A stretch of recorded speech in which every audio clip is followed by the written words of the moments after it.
That's it. نہیں party نہ کریں, میرے والا فارمولا اللہ کے راہ میں ڈال دیں یار, لیکن شیئر نہ خریدیں, وہ آپ پہ ٹیکنیکل ہے, پھر ساڑھے پلے پو گئے, تسی جاؤ ٹھیک ہے, اور جا کے ان کے مطلب کہ آپ کو اسلامک پسند ہے تو میزان کا خرید لیں یار. آپ نے کہا اللہ کے راستے پہ ڈال دیں.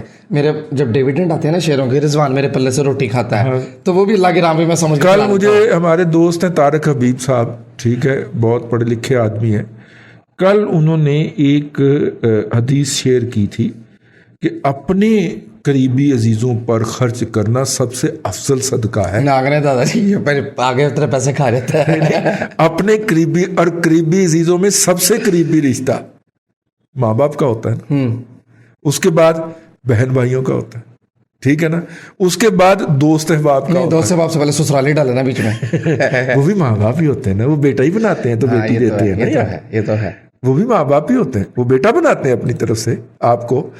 آپ ہندوانہ کلچر کے تحت ان کے دماد رہیں اور کڈ کے لے آئیں ان کی تھی کو, یہ الگ بات ہے. اسلام کا کنسپٹ جو ہے وہ بیٹا بنانے والی بات ہے, ٹھیک ہے. تو اس لیے اب نکل آئے نا اس میں سے یار, بہت ہو گئی. تو اپنے پیرنٹ کے اوپر خرچ کرنا سب سے افضل صدقہ قرار دیا گیا, تو ان پہ خرچ کیجئے. جی آگے بڑھے دادا جی, ٹائم. جی بالکل, بسم اللہ. میں انہوں نے ساڑی اسلامی راگ جیڑی سی چھیڑ دی, حالانکہ انٹرنیشنل یہ مولوی صاحب مجھے نظر لگے ہیں کہ یہ ذرا وہ سود اور اس میں پھنسے ہوئے ہیں. نہیں جی ایزی رہے. اللہ کا نام مانے یار, کیوں لیتے ہیں 25 لاکھ کی 30 لاکھ کی گاڑی, کیوں لیتے ہیں 12 لاکھ کا سزوکی کا ڈبہ, 12 لاکھ کا 15 لاکھ کا سزوکی آلٹو جو نیا ماڈل آیا ہے, 15 لاکھ کے ڈبے دی بجائے 3 ڈبہ ہے. کیوں لیتے ہیں وہ یار, مت لیجئے. جی فیصل جاوید نے کہا ہے کہ دادا جی آپ نے جو ایجوکیشن پہ ولاگ کیے تھے جس سے آپ دل برداشتہ ہو کے چھوڑ گئے, اس سلسلے کو برائے مہربانی جاری رکھیں. میں تو مخالفت کرتا ہوں اس میسج کی, کوئی نہیں ہونا چاہیے. ٹھیک ہے, باقی جتنا ہم کر سکتے ہیں کرتے رہتے ہیں, ٹویٹس بھی کرتے ہیں اس کے اوپر. جب بھی کوئی اپرچونٹی ہمارے ہاتھ میں لگتی ہے اور ہمیں سمجھ لگتا ہے کہ یار یہ اس کو بچوں تک پہنچنا چاہیے, اس کو ہم ضرور کرتے ہیں, ٹھیک ہے جی. اور اللہ کرے. رائٹ. رانا کے نام سے میسج ہے, کہتے ہیں دادا جی سادہ سوال ہے. رانا صاحب جی, عمران خان نے کئی مرتبہ یہ کہا, متعدد مرتبہ کہا کہ میں اسمبلیاں توڑ دوں گا. اس کا مطلب کیا ہے؟ مطلب اس کا سمجھائیں. نہیں سمجھائے نا دادا جی. ہمارے بچپن میں نا مفتی پاگل ہوتا تھا ایک. اچھا جی. مفتی پاگل نے نا ہاتھ کے اندر نا اٹ اٹھائی ہوتی تھی. اچھا ٹھیک ہے, اور وہ کسی بھی نکڑ محلے کی نا, گلی کے کسی بھی نکڑ میں, وہ محلے میں گھر جو ہوتے ہیں نا وہ برابر نہیں ہوتے. کوئی گھر تھوڑا سا آگے کر کے بنا لے, جو بعد میں بنا تھوڑا سا آگے کر کے بن گیا, تو یہاں پہ ایک نکڑ سی بن جاتی, اس نکڑ کے پیچھے لک کے کھڑا ہوتا تھا. ہم اسکول سے واپس آ رہے ہوتے تھے نا, تو مفتی پاگل تھے نا ایک دم نکڑ سے نکل کے کھڑا, اٹ چکی ہونی اس نے. ہاں بچے گھبرا جاتے ہوں گے, اور ہم نے گھبرا کے تختیاں بستے چھوڑ کے نس جانا, اور اس نے پھر اس بات کو انجوائے کرنا. وہ بیچارہ وہ مارنے والا نہیں تھا, اللہ اس کو جنت نصیب کرے, وہ پاگل تھا, مطلب ڈراتا تھا, وہ بچوں کو ڈراتا تھا, اور بچے جب چیخیں مار کے بھاگتے تھے تو وہ خوش ہوتا تھا. دیکھیں مارے نالو ڈرائے چنگا, ٹھیک ہے. تو مینوں پتہ نہیں اسمبلیاں توڑنے کی دھمکی کے اوپر مفتی پاگل یاد آتا. خیر, آصف امجد چوہان یار اتنے ٹونے کر کے, اتنے مزاروں پہ متھے ٹیک کے تو اس کو اقتدار ملا ہے, تو وہ اسمبلیاں توڑے گا. یار کچھ خدا کا خوف کرے یار, آگے چل یار, یہ پولیٹیکل میسج نہیں پڑھنا. اچھا جی. مفتی پاگل. جی آصف امجد چوہان کہتے ہیں دادا جی میری الجھن حل کیجیے, میری 2 بیٹیاں اور 2 بیٹے ہیں, ابھی چھوٹے ہیں. میں ان کو پاکستان سے لے کے باہر چلا جاؤں یا یہیں سیٹل کرنے کی کوشش کروں؟ مجھے اس سسٹم پہ بالکل اعتماد نہیں ہے. دیکھیے اگر آپ کو اس سسٹم پہ اعتماد نہیں ہے تو سنیں, ہاں اپنے دل کی سنیں, تو پھر اپنے دل کی سنیں. نمبر 1, اگر آپ کو اس سسٹم پہ اعتماد ہے, اور یہ فیصلہ شعوری ہونا چاہیے. عاشر عظیم صاحب جو ہیں ان کے اس کے اوپر نا مائگریٹ کرنے کے حوالے سے بڑے ہی خیالات افروز ویلاگ ہیں. عاشر عظیم وہ جنہوں نے ڈرامہ بنایا تھا دھواں, اور بعد میں کشمیر کے اوپر بھی بڑا شاہکار ڈرامہ بنایا تھا انہوں نے. اور وہ بندہ اتنا بڑا ٹیلنٹ, اور وہ بندہ دل برداشتہ ہو کر یہ ملک چھوڑ گیا. ٹھیک ہے. تو عاشر عظیم صاحب جو ہیں ان کے جو ویلاگ ہیں اس موضوع کے اوپر وہ آپ ملاحظہ کریں تاکہ پہلے آپ جو فکری یکسوئی ہے نا وہ حاصل کریں. کیونکہ سب سے پہلا فیصلہ کہ میں نے یہ فیصلہ کیوں کرنا ہے, اس لیول تک کیوں پہنچنا ہے, آپ کو ان کے جو ویلاگ ہیں اس سے کلیئر ہوگا کہ یہ فیصلہ آپ کو لینا چاہیے کہ نہیں لینا چاہیے. وہ تھاٹ پرووکنگ ہے ماشاءاللہ, ٹھیک ہے, بہت مطلب صحیح طریقے سے انہوں نے جو آپ کی اپنے اندر سے جو لڑائی چل رہی ہوتی ہے نا, ایک اندر بھی تو بندے کا ہوتا ہے نا, جو اس سے لڑائی چل رہی ہوتی ہے وہ اس کو سالو کرتے ہیں. ٹھیک ہو گیا, ایک تو یہ بات ہے. دو پروسیس ہو سکتے ہیں آپ کے تھاٹ کے, میں آپ کو پہلے بتا دیتا ہوں. ایک تو یہ ہے کہ میں ان کو لے کے اور نکل جاؤں, ٹھیک ہے, پھر اس میں کچھ بائنڈنگ آئے, یار پیرنٹ ہیں, اس ایج کے اوپر جانا اچھا نہیں لگے گا, ٹھیک ہے, تو پھر یہ دوسری ٹریجیکٹری بن رہی ہے کہ اچھا ٹھیک ہے پھر میں ان کو پڑھنے کے لیے باہر بھیجوں گا.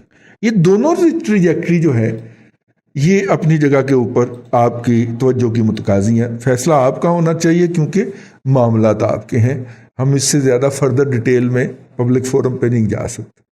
جی, وسیم طارق کا میسج ہے. ہاں, انہوں نے مجھ سے پوچھا, وسیم بھائی کوہاٹ سیمٹ میں انٹری لینا چاہتا ہوں. اچھا, سیمنٹ سیکٹر تو آج کل نیچے آیا ہوا نا. خیر ہے نا, دو باتیں ہیں. کووڈ میں ویسے کوہاٹ اچھا شہر ہے دادا جی, لیکن مسئلہ یہ دیکھیے, اگرچہ شیخ اعزاز جو ہے وہ مطلب کہ صرف تسلی اور یا دیتے ہیں یا حوصلہ ہی دیتے ہیں, ڈیویڈنڈ وغیرہ کچھ نہیں دیتے, فیکٹری کی ایکسپینشن میں چلتے جاتے ہیں. شیئر کی ویلیو ویسے ہی اس کی ورتھ کے حوالے سے بڑھ جاتی ہے. لیکن گزارش سنیے میری, ہاں, گزارش یہ ہے کہ کووڈ میں اس نے 68.5 روپے کا لو پوسٹ کیا تھا. اوکے, وہ ایک لو بن گیا, مد نظر رکھیے. اس کے بعد کوہاٹ سیمنٹ کا شیئر 262 روپے کے ہائی تک گیا. وہ 4 گنا پہلے ہی ہو چکا ہے, یا کم از کم 3 گنا ہو چکا ہے. تو اب ان کو اچھی لڑنی شروع ہوئی ہے اس پہ. دوسری بات, سٹیل اور سیمنٹ اس کوارٹر میں جون کلوزنگ تک دباؤ کا شکار رہیں گے. تیسری بات, کیوں اپنا گھر نہیں بن رہی؟ نہیں, سیمنٹ سیکٹر سارا ایکسپینشن میں ہے. اچھا, ایکسپینشن میں چلے گا, ڈیویڈنڈس نہیں دیں گے, بیلنس شیٹیں خراب ہوں گی. سٹیل کا بھی یہی حال ہے. اچھا, چوتھی بات یہ ہے کہ ٹیکنیکلی جب تک یہ 212 روپے سے نیچے ہے نا, یہ نیچے رہے گا. اور کووڈ کے بعد جو موو ہوئی تھی اس کی پراپر کریکشن نہیں ہوئی. یہ کریکشن لینے چل پڑا, آپ کے پیسے آدھے رہ جائیں گے. پھر تو گھبرائی ہوگی. حالانکہ وہ کہہ رہا ہے گھبرانا نہیں ہے, لیکن حالات نہیں اس نے چھوڑے نہ گھبرانے والے. اچھا جی, نیکسٹ میسج کی طرف بڑھیں. اور نیکسٹ میسج جو ہے, یار یہ انگریزی جو ہے نا, پتہ نہیں یہ لوگ کیسے انگریزی لکھتے, اردو فونٹ میں انگریزی لکھتے ہیں جس کی وجہ سے سارا خراب ہو رہا ہے, سمجھ نہیں آتا. جی, اچھا جی. طارق ضیاء رینا نے سماجی مسئلے کی طرف نشاندہی کی ہے. کہتے ہیں ہم کیسی نیشن ہے, ہمارا یہ اکانومی سماجی ایشو پہ پھر بات کر لیں گے. رانا صاحب سوری. نہیں دادا جی, کیوں بندے کو وہ نہیں کرنا, مطلب ویسے ریکگنائز کرتے جائے. اچھا جی, اے کون ہے جی؟ محمد عدنان ملک. اچھا جی, ڈالر پہ اوپینین دیں, لمحہ موجود میں کیا صورتحال چل رہی ہے, کیونکہ جون آنے والا ہے نا, اس لیے سب رات ہو گئے ہیں. دیکھیے ہم نے بندے دوڑائے ہوئے ہیں, تو وہ ہمیں بتائیں گے کہ اگلی کیلکولیشن یہ کتنے ڈالر پہ کر رہے ہیں, کتنے روپے پہ کر رہے ہیں. ٹھیک ہے نا, وہیں سے نکل آ جاتا ہے نا کہ کتنے ڈالر پہ. جی, شاہ زیب کا میسج ہے. کہتے ہیں دادا جی مسئلہ یہ ہے, ہر سوسائٹی جو لاہور میں ہے اس کے 2 یا 3 بلاک ایل ڈی اے سے اپروو ہوتے ہیں, باقی کوئی چکر نہیں.